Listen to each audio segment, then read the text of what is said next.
last weekend, which is traditional in most parts of our country, for homecoming. Whether it's Stanford or Cal. In fact, it's a good thing we perhaps didn't schedule this symposium last weekend, or there would have been a lower attendance either at the big game or here, I don't know which. But it is, in a sense, a particular homecoming for our final speaker of the morning. Dian Fossey grew up 2 blocks from here. She was born in San Francisco and she grew up. She hasn't been back very often, but she still has very fond memories of feeding the swans, of breaking into this very building as a naughty girl, and going around and being curious about what was happening. I think at one stage it was condemned and she wasn't supposed to break in. And she has very happy memories of San Francisco and particularly of the blocks right around where we are today. Then she went on to take a degree in veterinary science. She made a slight switch of occupations. And 6 years ago, she was an occupational therapist. And then she heard about that remarkable man, Louis Leakey. And she heard that he was seeking someone to do studies in Africa, particularly on the gorilla. And almost all the time, for the last 6 years, she has been carrying on much more thoroughly than anyone ever did before, work on the gorilla. And I think she's going to become an extraordinarily well-known person, and her scientific work, which is, you will get the first real public exposure to this morning in audience. It's already in part come out through the pages of that distinguished American magazine, National Geographic, which has supported much of her work. And the president of which, by the way, has honored us by flying from Washington to be here today. I think there's a remarkable story which you will hear this morning and will be told, because it seems that the gorilla, through history, has been perhaps more maligned in more chimerical ways than any other animal, certainly any other primate. I don't know when this all got started. The gorillas were particularly ferocious. Certainly they have been accused of lacking in brain power. Some of you know the German philosopher Hermann Hesse, who once was criticized anybody who thought humanitarian ideas were a little bit fuzzy, when he said, anybody that thinks that is still a gorilla and he has a long way to go. And lest one think this is something that happened, this attitude, several hundred years ago, just last week on the television program Kojak, which is about a somewhat eccentric and likable detective, they were chasing a particularly vicious killer in this television episode. And someone came in and getting various clues and said, this man particularly likes Chinese food and he doesn't like to eat meat. And the detective turned around savagely and said, what difference does that make? The gorilla's a vegetarian too. This kind of attitude, I think, characterizes what we have known generally, outside of some rather narrow scientific circles, about gorillas as the greatest of the primates. And today, we're going to have a chance to really learn something in greater detail and without all this hyperbole.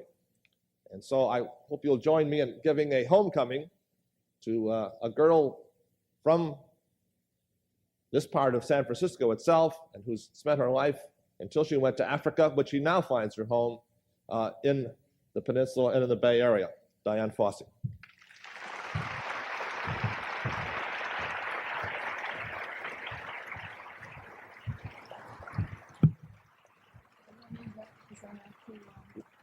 I will need it, right? Thank you. Thank you very much, Dr. Munger. It's a very deep privilege for me to have been asked to participate in this symposium in memory of Dr. Leakey. I hope that this presentation of the mountain gorilla research will be deserving of the trust and the hope that he placed in the study when it was begun 6 years ago. Certainly, Dr. Leakey would have been very excited upon seeing the remarkable film we are now going to share. Such a film, and of course the study itself, have been made possible only because of his tremendous enthusiasm and foresight concerning the value of long-term primate studies in the field. The film is the result of the combined skills, patience, and endurance of Bob Campbell, photographer of the National Geographic staff. The study was launched by Dr. Leakey initially through the support of the Leakey Foundation, and since that time the research has been generously supported by the National Geographic Society, and then also assisted by the Leakey Foundation in recent years. In closing, I would only like to reinstate that I sincerely hope this presentation will provide each of you with increased knowledge and substantial knowledge of the behavior of the gorilla. Okay, thank you.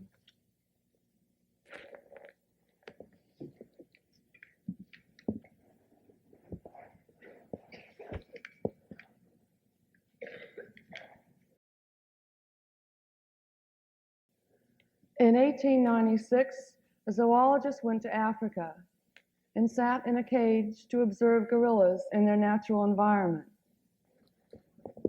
He didn't learn much. Now throughout the world, several hundred gorillas are resigned to sitting in their cages to watch humans. I should like to know what goes on in their minds as they peer out at a public who, for the most part, do not understand the true nature of the species. The gorilla, in actuality a very gentle giant, has become everyone's favorite horror monster and scapegoat. Tonight, I would like to correct that erroneous impression by sharing with you some of the results of my observations of the free-living gorilla. The name gorilla comes from a Greek translation of the findings of a 5th century BC navigator, Hanno.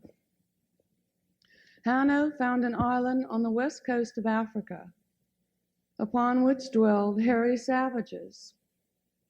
Most of them were females and were therefore called gorillae. 23 more centuries of myths and legends were to pass before the authenticated discovery in West Africa in 1847 of the lowland gorilla.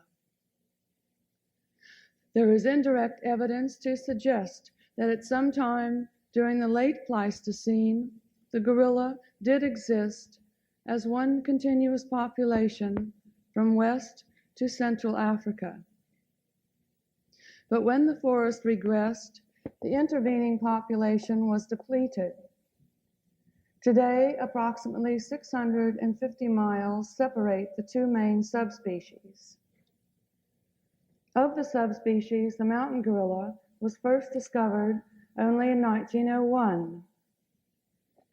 Now classified as a rare animal, there is a possibility that the mountain gorilla may become extinct within the same century in which it was discovered. Official protection for the gorilla was first granted in 1929 when the Parc National Albert was created within the Virunga Mountains, the last stronghold of the mountain gorilla, and the home of the gorilla you will meet tonight. Man is gorilla's worst enemy. Due to man's encroachment within his dwindling terrain, the mountain gorilla is forced to reside with increasingly higher altitudes, his range boundaries being constantly threatened by habitat destruction. Hopefully, more stringent measures will be undertaken to protect that remarkable species, the mountain gorilla. In Central Africa, at the base of the Albertine Rift, there exists the classical home of the mountain gorilla. Indeed, some authorities feel that the species evolved within this particular area north of Lake Kivu. there lies a volcanic mountain range some 48 miles in length, which forms part of the boundary between Zaire, Uganda, and Rwanda. The Virunga Mountain Range is 25 miles in length and consists of 6 peaks, 2 of which are active and not frequented by gorilla. Mount Fossey, the central of the study area, is slightly over 12,000 feet in height. It's surrounded by rolling bamboo hills and Agania woodland, separated thus from the other volcanoes. We have done census work within this area and counted a total of 274 gorillas only remaining in 29 different groups. The gorillas were found to frequent and favor the saddle area when it was free of poachers or cattlemen. The gorillas also have been forced higher on the immediate slopes, such as the one in the background, which is 15,000 feet. I have made contacts up to and slightly above 13,000 feet. The rainforest is very well named. It rains 65% of the time for an annual rainfall of 65 inches.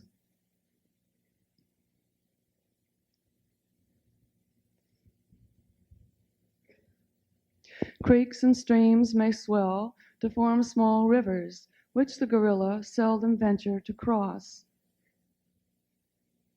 Fog is often commonplace and frequently hinders observations. On one occasion, it was felt to disorientate a group of gorilla which were traveling in a new area, far into the saddle, and lost track of their mountain. The rain progresses on a yearly basis, causing erosion, which is quite serious. Hail is also commonplace in the forest and on the summits of the mountain, forming a harsh background for the more delicate flowers of the woodlands. Because of the cold nights and the high altitude, although only 3 degrees below the equator, frost is seen most mornings. If the frost is heavy enough, it can destroy a large percentage of the gorilla foliage, such as that seen on these slopes, herbaceous ground foliage. The gorilla land was far more vast at one time than it is now. It is not even separated by a buffer zone from the onslaughts of civilization. Rwanda, with a population of 163 people per square kilometer, is the most densely populated country in all of Africa, and indeed very well heavily cultivated, with almost every scrap of land being utilized. The population pressure has made it necessary to sacrifice many watersheds and forests, and fields of pyrethrum, corn, and tobacco stretch all the way to the very edges of the mountains. 6 years ago, this particular bit of land was only a forest of bamboo and mountain foliage. This road leads now to the base of Mount Fossey. I used to make contact with the gorillas at this very spot. In order to climb the mountain, you hire the Bahutu porters who are willing to carry 60-odd pounds for the equivalent of $1 for the 2,000-foot climb to camp.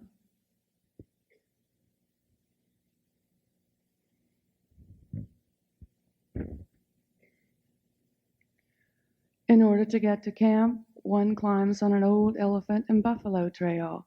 They no longer come down to the village in this area as they've been destroyed. This trail leads deep into the heartland of the mountains. In 1967, when looking for a place to begin the research, I saw through binoculars and from another mountain this area, which indeed looked promising.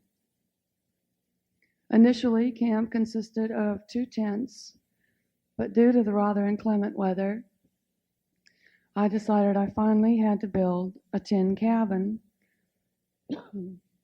which is not very attractive, but far more durable and comfortable than a tent.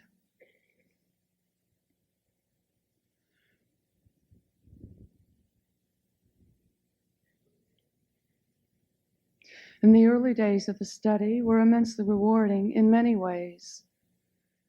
Each day was its own challenge. I never knew what to expect from the gorillas, nor did I know how far or for how long I would have to go to find them.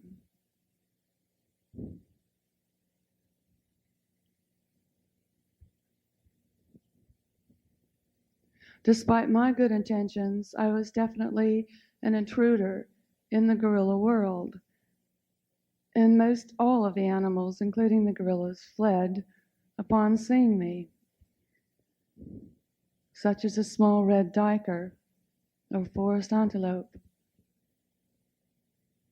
It was easy to understand the gorillas' initial reaction was one of fear and apprehension. They had only met humans in the form of poachers or cattle people. Initially, they would simply flee silently and swiftly. And the further away I was, this was the more common type of response. It was always accompanied by odor, a very strong odor release, which was an effective way for the gorilla to communicate fear, alarm to his group members without vocalizing, which would give away his location.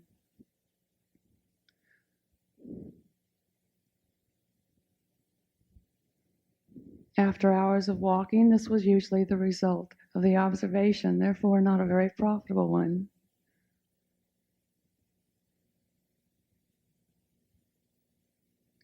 Tracking or following the trail of the gorilla through the vegetation provided a great deal of information.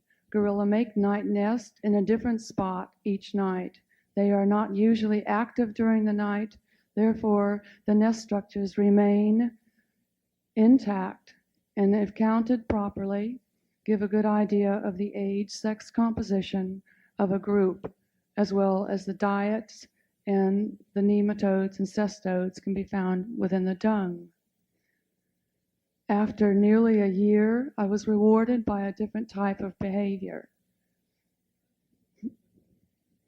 The chest beating and alarm vocalizations sought to intimidate the observer.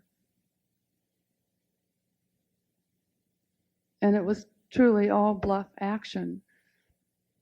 But at least the animals were finally holding their ground as opposed to fleeing. It was still a long way to go for the normal type of behavior that I sought to observe. Other animals continued to flee.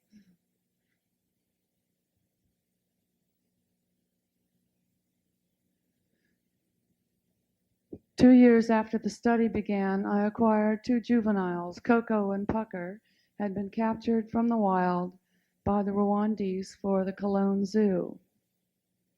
I heard about the capture when it was really a bit too late. Both animals were nearly dead. I brought them up to the mountain and kept them for what amounted to a 3-month convalescent period. When they had recovered, I was able to take them out into the field daily, and during this process learned much about the behavior of the gorilla firsthand in the grooming, activities, play, and vocalizations. Coco and Pucker were far more active on sunny days than those that were overcast. At that time, I felt I could return the animals to the wild, but was not given the permission to do so.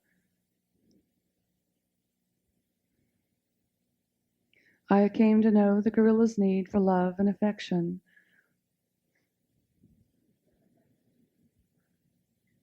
And the young gorilla's need for constant play.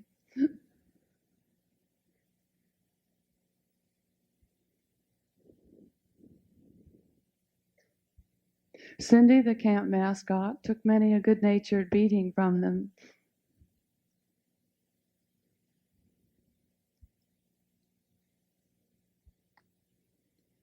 After a good frolic in the forest, 2 or 3 times a day, both juveniles were always ready to return to camp, providing they got a lift, of course.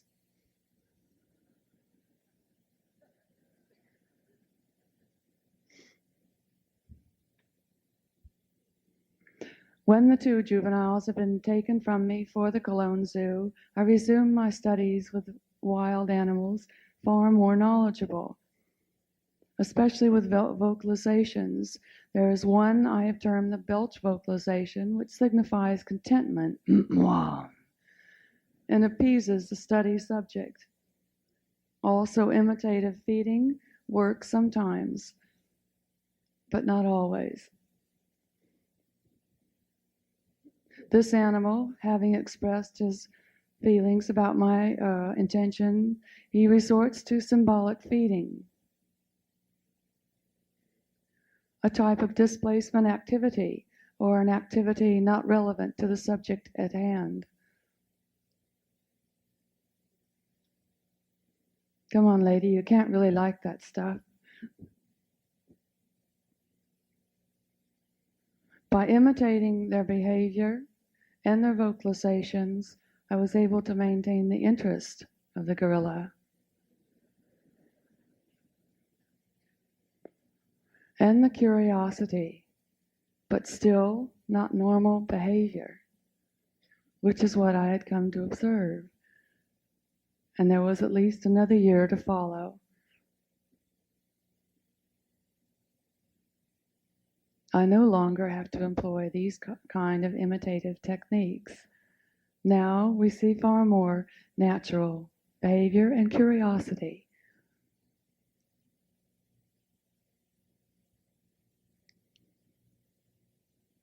Then the normal behavior is resumed on observations now, but every now and then there's a bit of apprehension or questioning.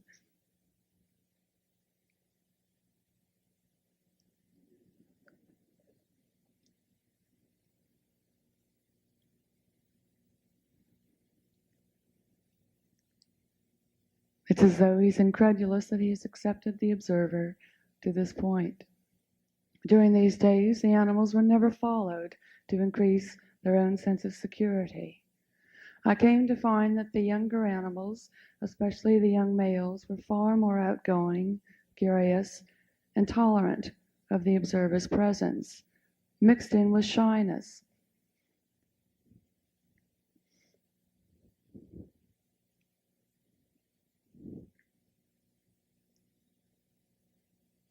Scratching is another type of displacement activity, giving the animal something to do in an uneasy situation when he himself is under some stress. The juveniles are the extroverts amongst gorilla age sex classifications, the male juveniles, always with the behavioral tactics, showing off, drawing attention to themselves. Exaggeration of body, movements, facial expressions, and even locomotion. You see many self-important people acting in this very same manner.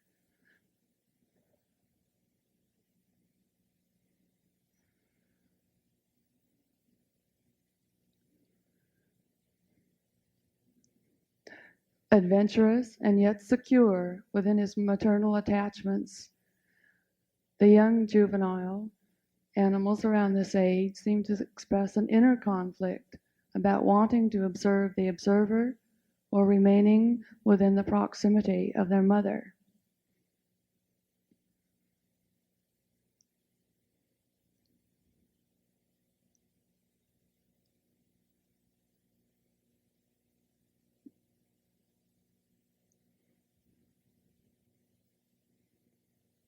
Human parallels must be made. He might be tamed Dennis the Menace. His mother is quite near, and not at all pleased about his proximity to the observer. As a rule, maternal discipline is not overtly expressed, but done so by a change in body motion or facial expression. She, however, seeks to pull him off the log.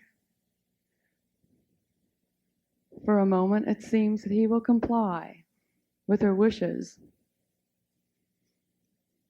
But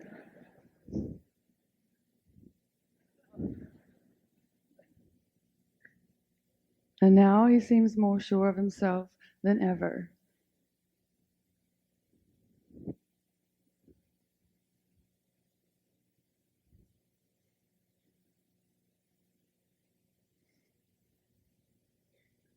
Once this type of artificial behavior had become decreased, then you could observe the normal activities.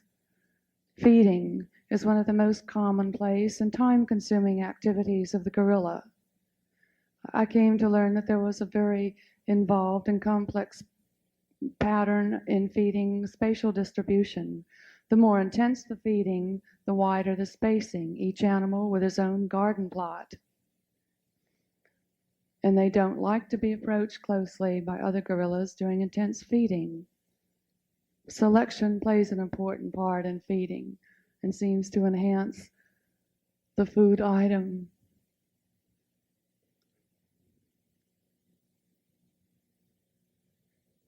The thistle is a plant neither you or I would care to touch, but it forms an important staple in the gorilla diet, and in fact is the most commonly eaten plant. With all of its pricks and spines, the gorilla's hands seem impervious to same, and the adults deftly strip the leaf from the central stem. All parts of this plant are eaten, some more preferred at various times of the year.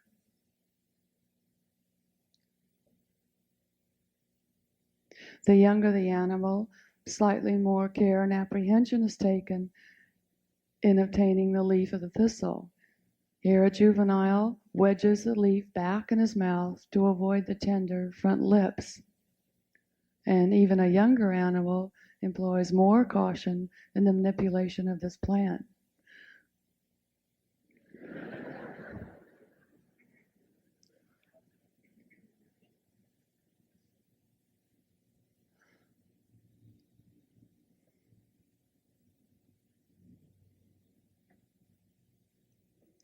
With observations such as these, I'm inclined to wonder if the thistle isn't the spinach of the infant gorilla's world.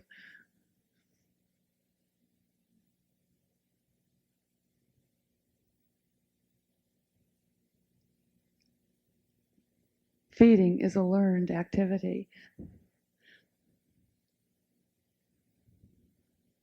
The nettle is a virulent plant and very common in the gorilla's diet. The nettle can burn through 2 layers of clothing and cause the observer painful welts and blisters. To walk through a nettle field as high as an elephant's eye is a memorable experience. Even the young gorillas respect this leaf, and caution is the word.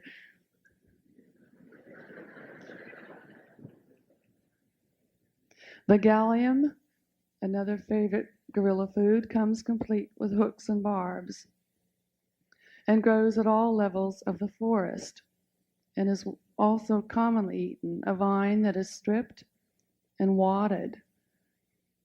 The gallium sandwich is kind of the McDonald's of the gorilla world. Youngsters don't have much problem in raking the gallium from the adjoining foliage. The discards or unwanted portions are just taken out orally and manually. Gorillas are classified as vegetarians. However, they do like snails, slugs, worms, and larvae, and spend a good deal of time procuring these when they're available. Here, a female with her infant held ventrally rakes in some gallium. The gallium is the first solid food taken by the infant at the age of 1.5 months from the discards found on its mother's stomach. I have not observed mothers to feed or offer vegetation to infants, nor have I observed them to share food. Here, a silverback munches on a stick of celery. There is a great deal of moisture in this kind of plant. The celery grows to 8 feet. Otherwise, it looks just like that we know. Here, a young juvenile orally peels the outside of a celery stalk so to obtain the inner pith for a celery lollipop. I have observed gorillas drinking water, but it is not necessary, apparently. As I say, selection plays an important part in the feeding. Here, a young male goes looking for a particular bit of thistle, though they all might look alike to you or I. He does take his time in selecting a thistle bouquet, and he takes it off to eat it quite by himself. I've seen animals carry food items up to 80 feet, and these are rare food or very selected food.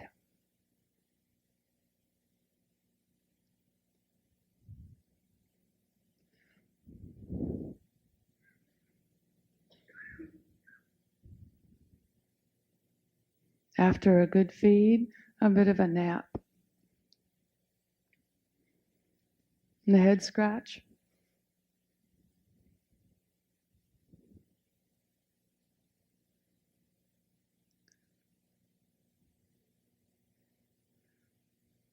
Wood plays an important part in the diet of the gorilla. They go to considerable effort to break down large branches such as this, or even small trees. It's more commonly eaten during the rainy season when it becomes soft and easier to manage. The gorilla, like Robustus, has developed the sagittal crest as an attachment for his powerful jaw muscles. Look at the markings his incisors leave. Wood may be an item of competition. Here a male leaves his stalk, branch, and a younger fellow who's been just waiting for this moment comes forward to take it over for his own. He would not be able to break that particular branch down. He finds a bit of difficulty in maneuverability. But patience will out, especially with the aid of a foot. The high altitude zone at 11,500 feet is not a particularly suitable one for the gorilla. The vegetation is sparse. The alpine foliage, such as giant senecio and lobelias, are eaten, but that's about all there is up there. There is competition for food at this altitude. Here a group scatters as the silverback rushes in order to obtain the prime feeding spot, which he gets. The group then regather and begin to dig up roots with their hands. I have not observed gorillas to make tools, nor have I seen any situation within their environment which would call for tool use or the modification of objects to be used for tools. The only other animal at this altitude is the buffalo, who feeds on the high alpine meadows.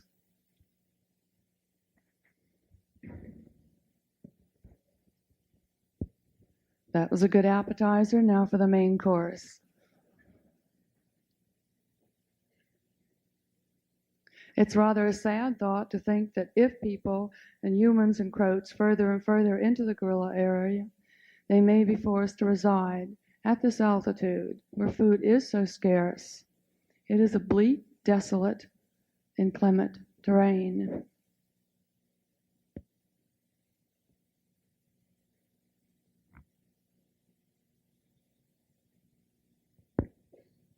By far the majority of the gorilla's time is spent on the open herbaceous slopes. Here a group, during a day resting period, has formed a mutual grooming chain, unusual amongst gorilla, far more often seen with chimpanzees. Note the dexterity and the concentration with which this large silverback self-grooms or performs his toilet. This particular animal may weigh about 400 pounds.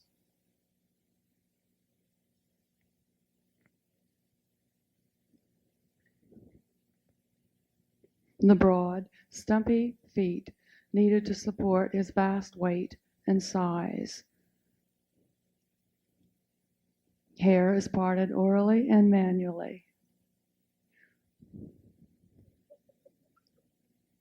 I have not observed external parasites on the gorilla, and the discards of such grooming have been the dead skin flakes and foliage debris.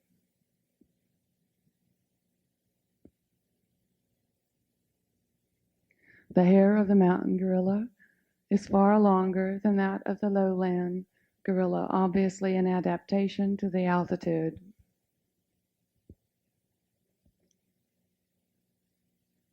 The rough hands of this mother grasp her infant to her for an intent grooming session.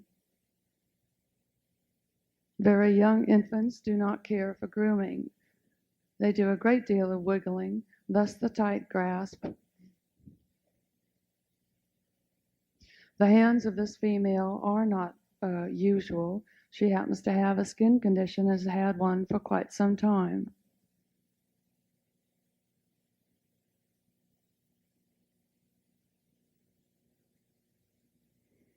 Hope she finds what she's looking for.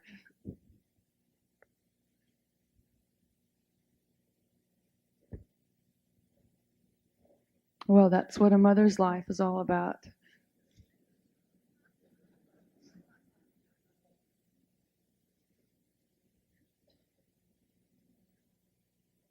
Since young infants don't care for grooming, the mothers often wait until they are concentrating on another activity, such as this young infant came up for a nursing session. The mother decides that a bit of oral grooming might be in order.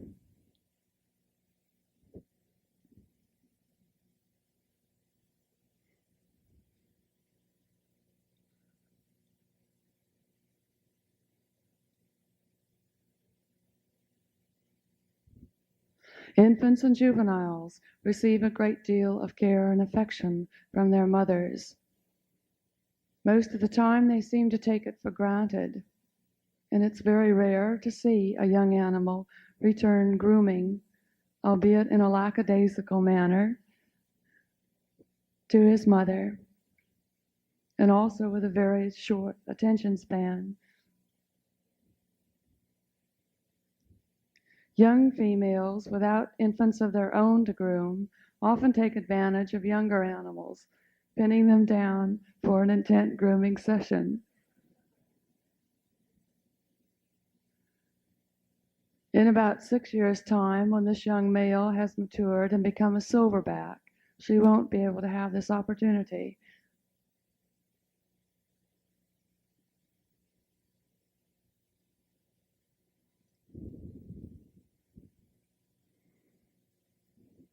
But he does seem to be enjoying it. The day resting period is a prolonged and leisurely affair, with the location of the nest often chosen deliberately for maximum sun slant.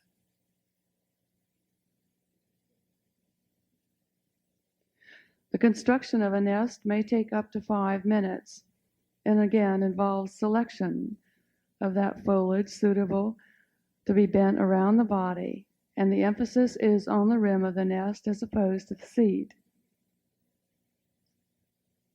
Younger animals seem to have a bit more difficulty with the foliage, finding that it has a mind of its own and has to be put into place bodily.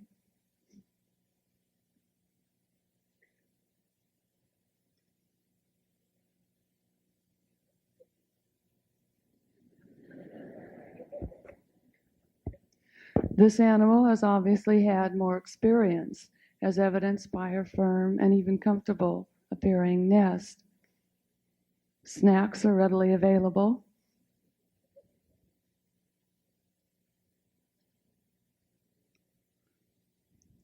Some nests do lack a certain amount of finesse.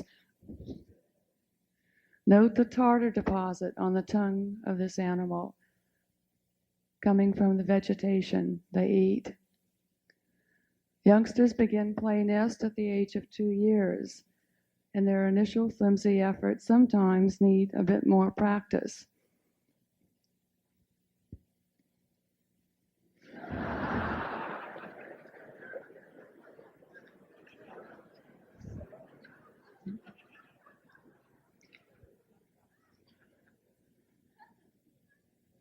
In nesting, there is also a spatial pattern, with the animals further spaced during the day when they wish really to rest instead of play.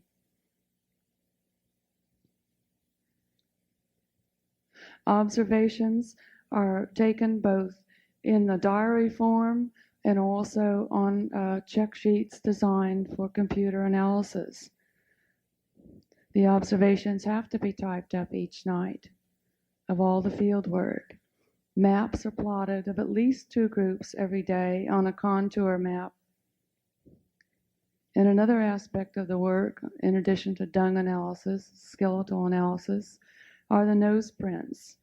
We make nose print boards showing the linear indentations above the nostrils of each individual within the study area, as well as on all the adjacent mountains.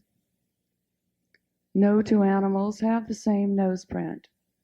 It would be the exact equivalent of the human fingerprint. There may be similarities between a mother and her offspring, but certainly they are not identical. This is an excellent way to introduce students to the animals with which they will be working. And it also keeps us up on a picture-wise on the maturation process of the animals for the last 6 years. Since we know all the animals on our mountain, as well as those on adjacent mountains, we were able to recognize this particular young male who had been killed by poachers 2 mountains away.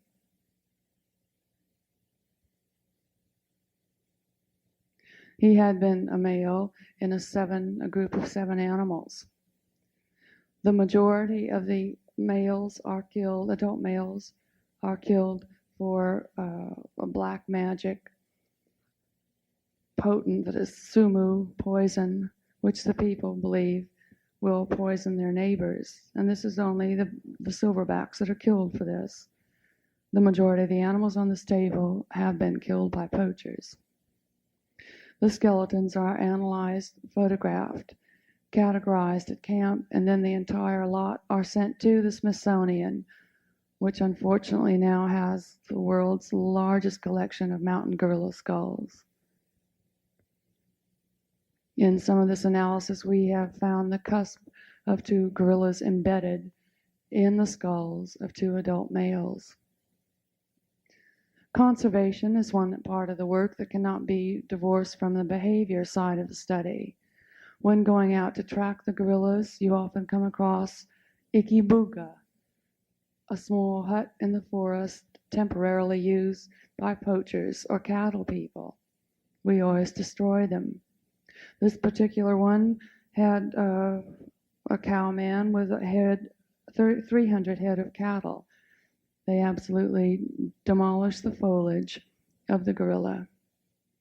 The Rwandese park guards are rather inadequate in number. There are only 6 of them for the entirety of the park. They have the help from villagers, but really is not substantial. I have monthly patrols, and in order to try and create individual initiative, give out uniforms and boots purchased in this country at Army surplus stores. The men then go out to round up poachers or cattle people, which we then take down to prison in the nearest town. It is a program that will be expanded with the new government of Rwanda.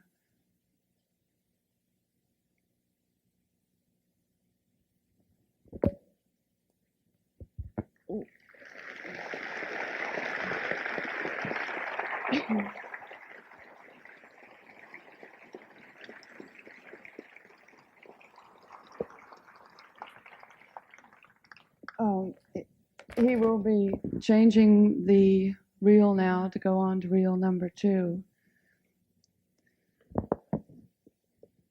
And I will be pleased when you do make a list of questions so that they may be answered tomorrow. If you have any questions at all, please feel free to put them down on paper. We'll answer them tomorrow. Okay. On Mount Bosoki, there are 96 animals existing within 9 different groups. This count includes 7 lone silverbacks who do not live within the group structure. The lone silverbacks eventually go out after they have established their range area and take females from other established groups. The group may be defined as a stable unit unless altered by births, deaths, kidnappings, or the departure of a lone male. Kidnappings may occur when 2 groups come together or interact. The 2 main study groups, groups 4 and 5, each consist of 10 animals now. However, last year, group 5, seen here, consisted of 16 individuals. 2 died, and the other 4, all young females, were kidnapped into other groups. On this occasion, Group 5 is going to reclaim a female taken by the silverback of Group 4. For 2 days, Group 5 moves in the direction of Group 4. Group 4 is waiting 2 ridges away, under the leadership of the silverback by the name of Uncle Bert.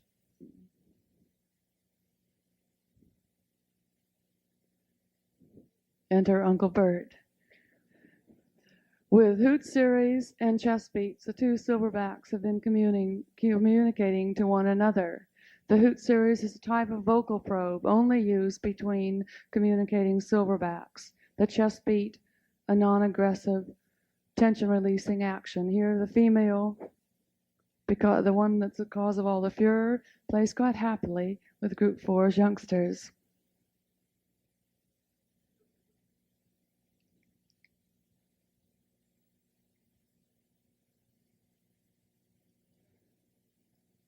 Uncle Bert is highly excited. He knows that Beethoven obviously is approaching because the 2 have been exchanging these hoot series and chest beats. The strutting walk is also a type of displacement activity or a display, magnifying the size of the animal and increasing his dominancy and his status within the group. All the animals are quite wary of the movements of the silverback at this time. Then the stance position, very rigid, very nervous. However, Beethoven is getting much too close, and Uncle Bert considers it more prudent to partially retreat. Enter Beethoven. Beethoven is deliberating his move into the group. And he's quite nervous at this time, as are all the animals. He charges into the group and is repelled by a forward lunge on the part of all of those members.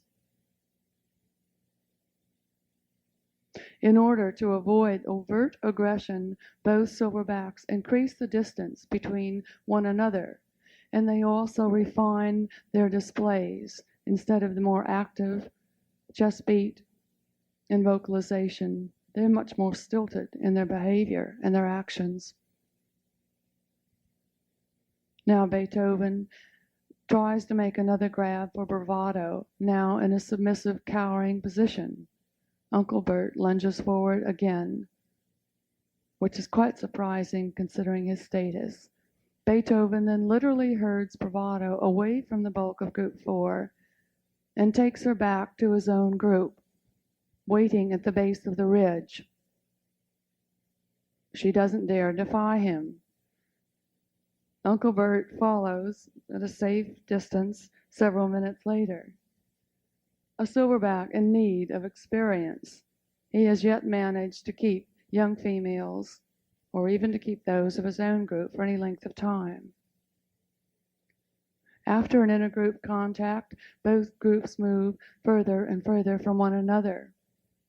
That contact had occurred on the edge of their home range area. They now move back toward the core of their home range, each animal with an area of approximately 8 square kilometers.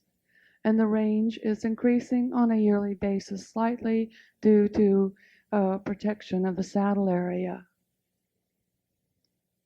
The animals travel about 2 kilometers a day. It may vary under situations of stress.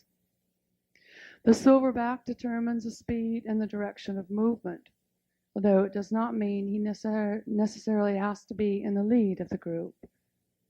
Female squabbles are often seen. Here a dominant female pushes a subordinate animal out of her way. The subordinate female is like a pickle in the middle, the silverback behind her and the dominant female ahead of her. He too pushes by her.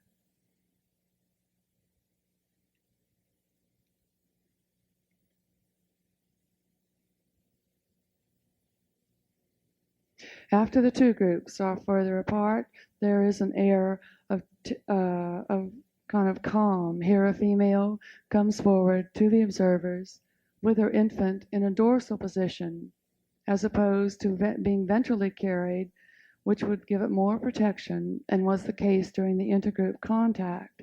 Look at the white tail tuft on the infant. This denotes it to other gorillas as an animal in need of protection, a defenseless animal. The tail tuft will disappear in the animal's 3rd year. The blackback, or yet mature male, usually occupies a role at the edge of the group. He is supposed to function as a type of watchdog. Group interactions are more common during the first 3 parts of the year, and they have a corresponding birth peak 8 and 9 months later.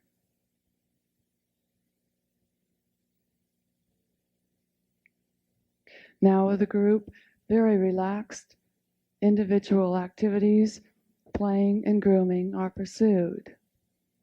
The silverback on such occasions may feel rather playful. Watch his entry into the group bulk and how wary they are of him. He spies the blackback on the edge of the group, and then very deliberately picks some foliage, stands up for an upright chest beat, run, and whacks the blackback on the back. The latter doesn't mind too much because he senses the mood in which it was done. I'd like you to know some of the individuals of these groups. Uncle Bert, a silverback, approximately 20 years of age, a silverback in his prime, mated for life to the older females of his group. When I began the study in 1967, there were 3 silverbacks in this group. One died, one went off to lead a lone life, and Uncle Bert was left in charge. Because of the calm consistency of his leadership, it made the group a relatively easy one to habituate. The animals reflect the mood of their leader as a means of survival. One day, during a fairly calm feeding session, getting observations of Uncle Bert, I chanced to drop my camera lens. It was a noise with which he was not familiar.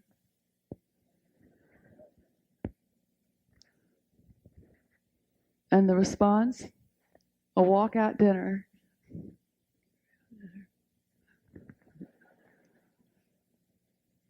Then one day he met me with a rather abrupt alarm bark and fled. I couldn't understand the reason for his mood until I looked around and saw the pink-eared infant, Cleo. Cleo had been born during the night. I had no idea that the mother, Flossie, was even pregnant. Due to the distension of their stomachs, all females look pregnant all the time. I've observed infant gorillas able to carry themselves independent of their mother's aid at the age of 2 hours. Flossie was very shy the first week of Cleo's life, but by 7 months of age, Cleo's a typical gorilla baby with a reddish head hair and a bit wobbly and uncoordinated.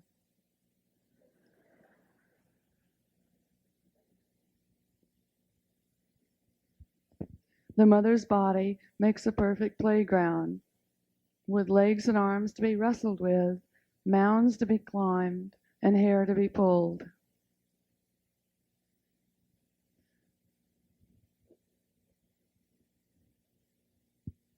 The gorilla mother is exceedingly patient. Perhaps due to this long period of dependency, I have not observed intervals between births to be less than 3 years.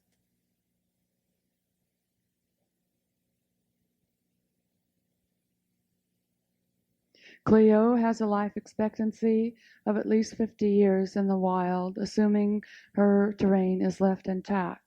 She will become sexually mature at 6.5 years. In her 7th month, Cleo suffered an eye injury. It seemed quite serious at the time, but is now healed completely. After a good play, a bit of a snooze.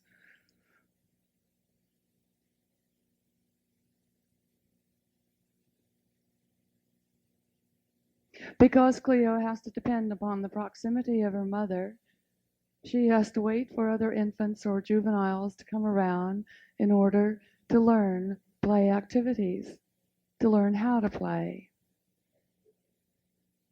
She enters in cautiously,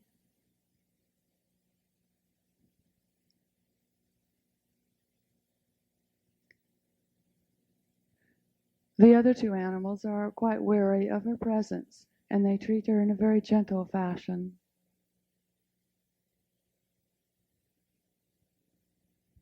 The mother, Flossie, keeps a close eye on the play behavior. She's been observed to pull Cleo away if the play gets too rough.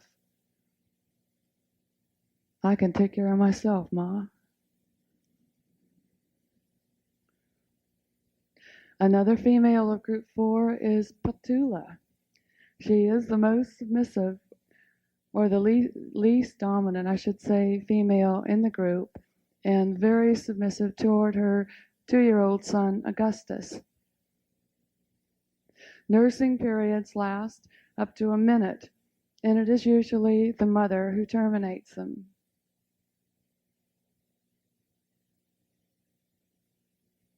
Augustus is the only gorilla I've observed to hand clap. He is a unique individual, a study in perpetual motion.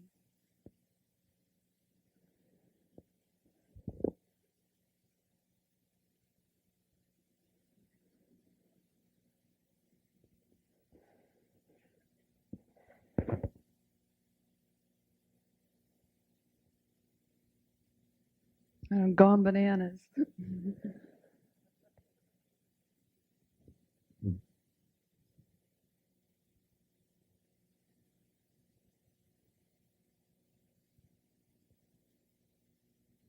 Jungle gyms provide constant entertainment for Augustus.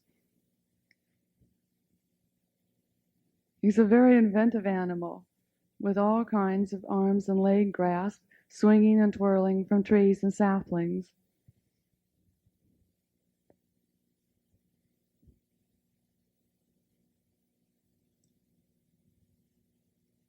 There's scarcely a sapling left within Group 4's range area that doesn't bear the marks of Augustus antiques.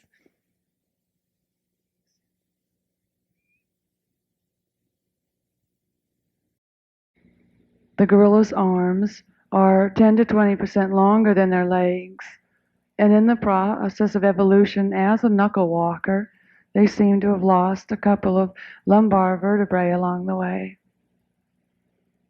Here Augustus is playing quite frantically, both grounded or treed. He's always on the move. Here he tackles an animal 2 years his senior, but size doesn't make much difference. What he lacks in size, he makes up for in gumption.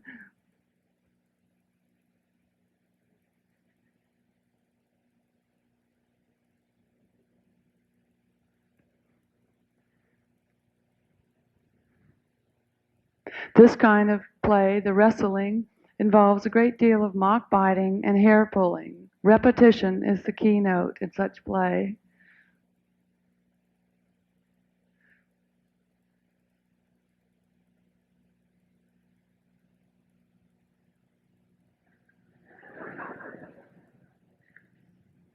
Bottoms up.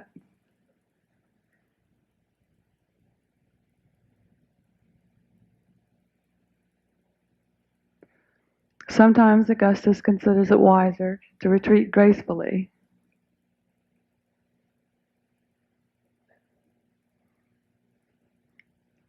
But he can still be followed. Tiger is another outstanding and rambunctious youngster of Group 4, a 4-year-old juvenile male. Play by this time has become far more stereotyped.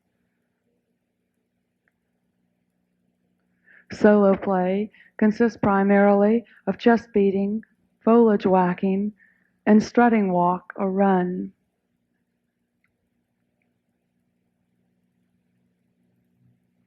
Much of this kind of play activity is highly imitative of the adult male.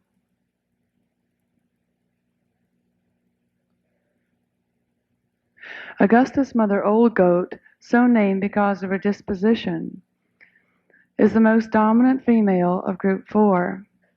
2 years ago, she lost an infant at birth, and at that time reinforced her maternal feelings and behavior towards Tiger, allowing him to ride dorsally at an age when other youngsters were traveling independently. The bond between Tiger and Old Goat is an exceedingly close one now.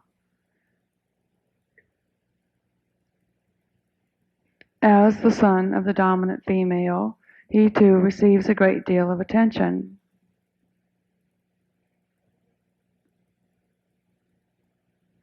Old Goat seems to spend more time with Augustus in feeding or traveling than do most females with their juveniles. Here she approaches him in the forest and he embraces her.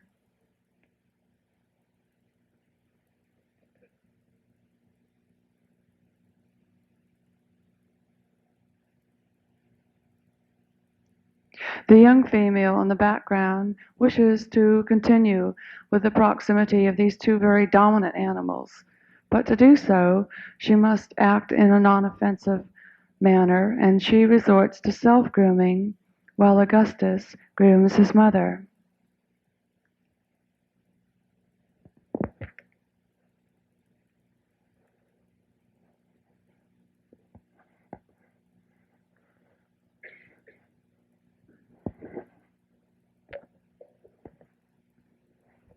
Animals such as Augustus may serve as strong connecting links between social groupings to form social groupings that otherwise might not occur, such as this between the young female and the dominant, older animal. Papoose is moved so that she might get the young female, so that she might get closer to Tiger, and then she also grooms him, the recipient of so much female attention.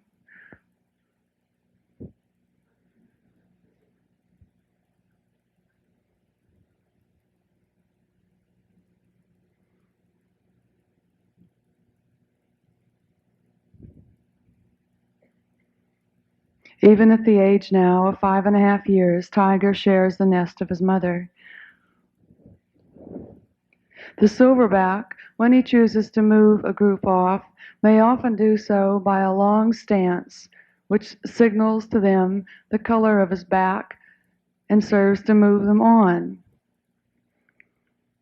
Uncle Bert is now leading his group off after a long feeding session, and all follow without hesitation. To become orphaned in many primate societies may become a very traumatic thing to a youngster. Simba, in the background, watching Tiger and Augustus play, was orphaned at the age of 3 years. Prior to her mother's death, she played quite frequently and willingly with Tiger, and then became a very morose and forlorn figure. Uncle Bert might well have been responsible for the survival of Simba, because much to my surprise, he became a substitute mother and took over her care, protecting her against all the other animals of the group and becoming overly protective when observers were around. He spent longer periods of time grooming her than most females do with their own infants. He shared his night nest with her.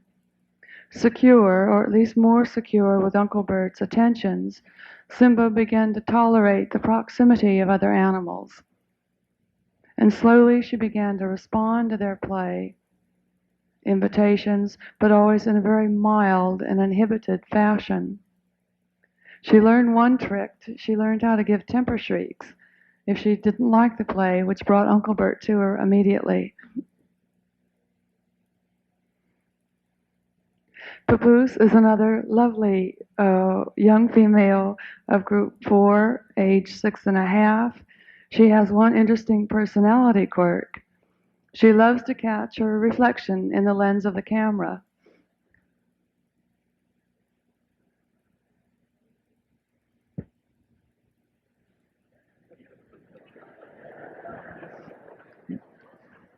The girl's got to look her best.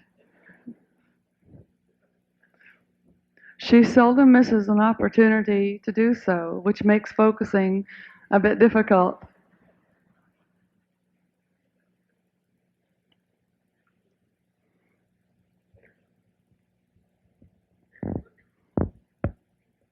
Although very much the young female, Papoose also gives vent to tomboy trends and plays frequently with Tiger in chasing, wrestling bouts. She will stand erect, as you just saw, but during the next year, she will do less and less in the way of bipedalism, which is seldom seen except for chest beating amongst the adult gorillas.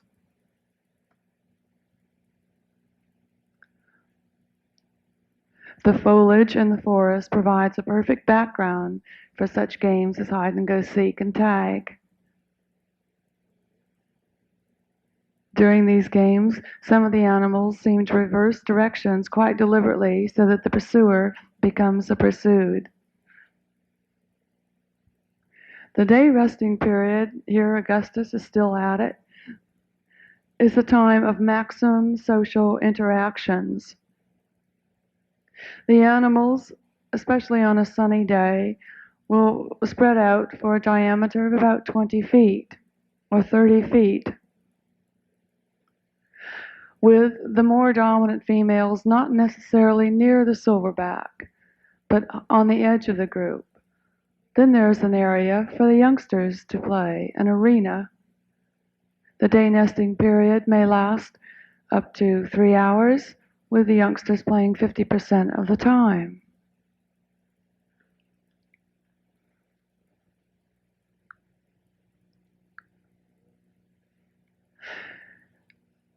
Grooming and playing are the most commonly seen observations during this time, but of interest is the fact that the vocalizations are far more complex amongst group members, with great gradations of contentment vocalizations.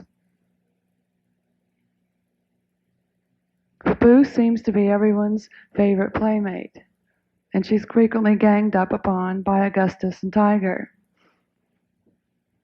She will mock bite them, often in a disciplinary measure, a mild one, to try and slow them down a bit.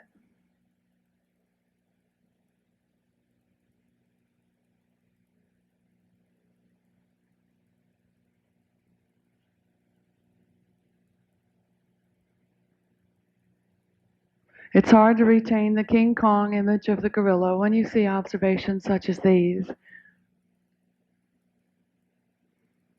There's no energy crisis here.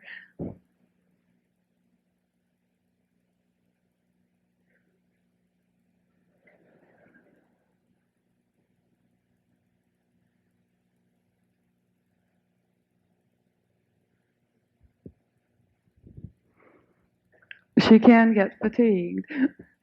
Augustus thinking up his next move.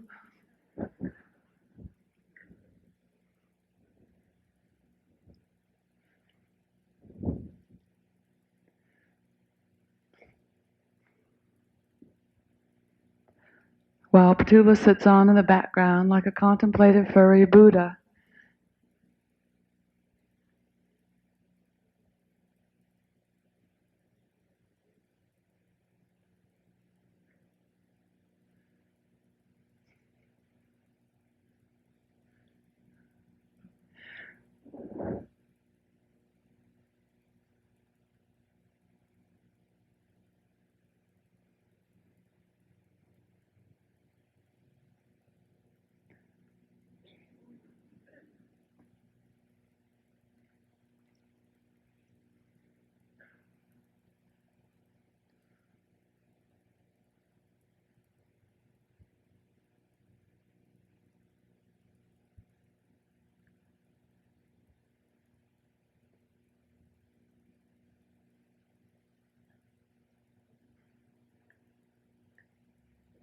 Any sudden movement of an animal during such a time may cause alarm. Here, Flossie departs rather quickly with Cleo in a dorsal position on her back. Digit, the blackback, enters. That was the reason for her departure. Digit is the only blackback, or yet mature male, within Group 4. He is given here reassurance gesture by Tiger and momentarily groomed by Papoose. He has inadvertently interrupted the play session.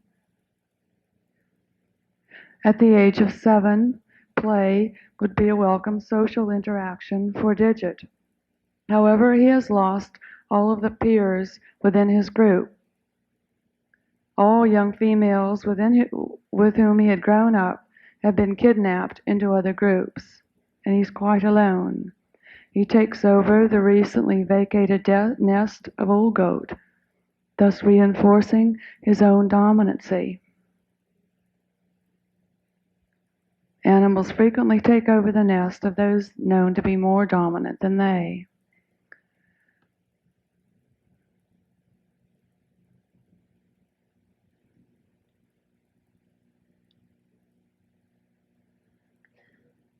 Without peers, and also because of his age-sex classification, Digit has responded most favorably to the observers.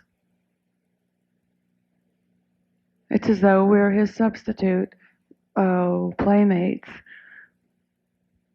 He is also very interested in objects we take out into the field, such as cameras, lenses, notebooks, and especially gloves.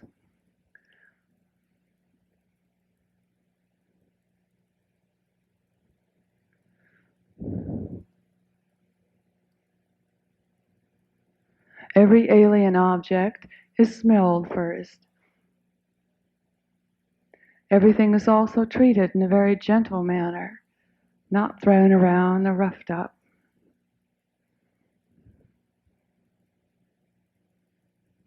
Now, if he only had the other one, he'd be all set.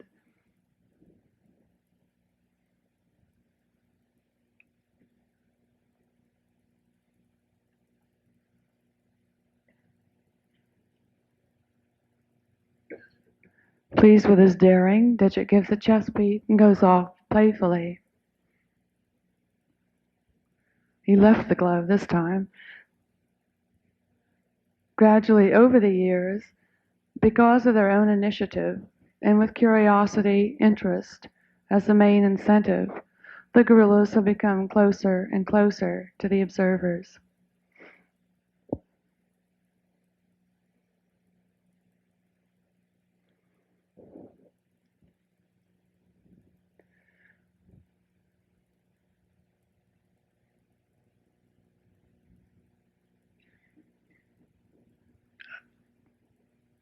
But sometimes I don't really know which way to look.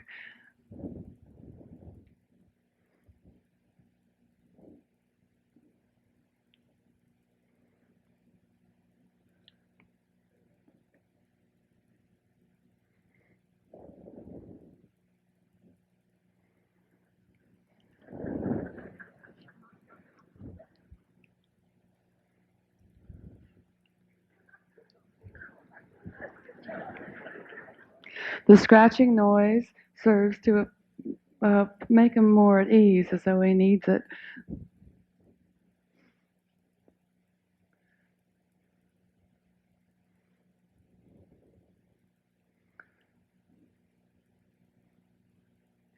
I offer him another alien object,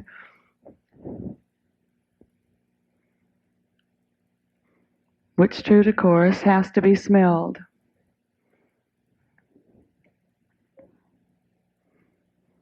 But since he can't carry it off with him, he's not at all interested.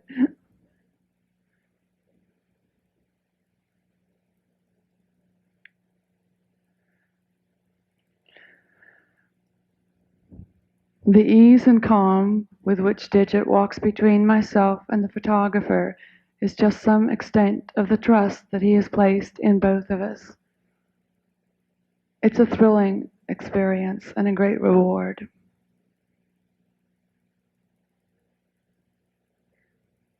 Then there are those days when one doesn't know who's the observer and who's the observed.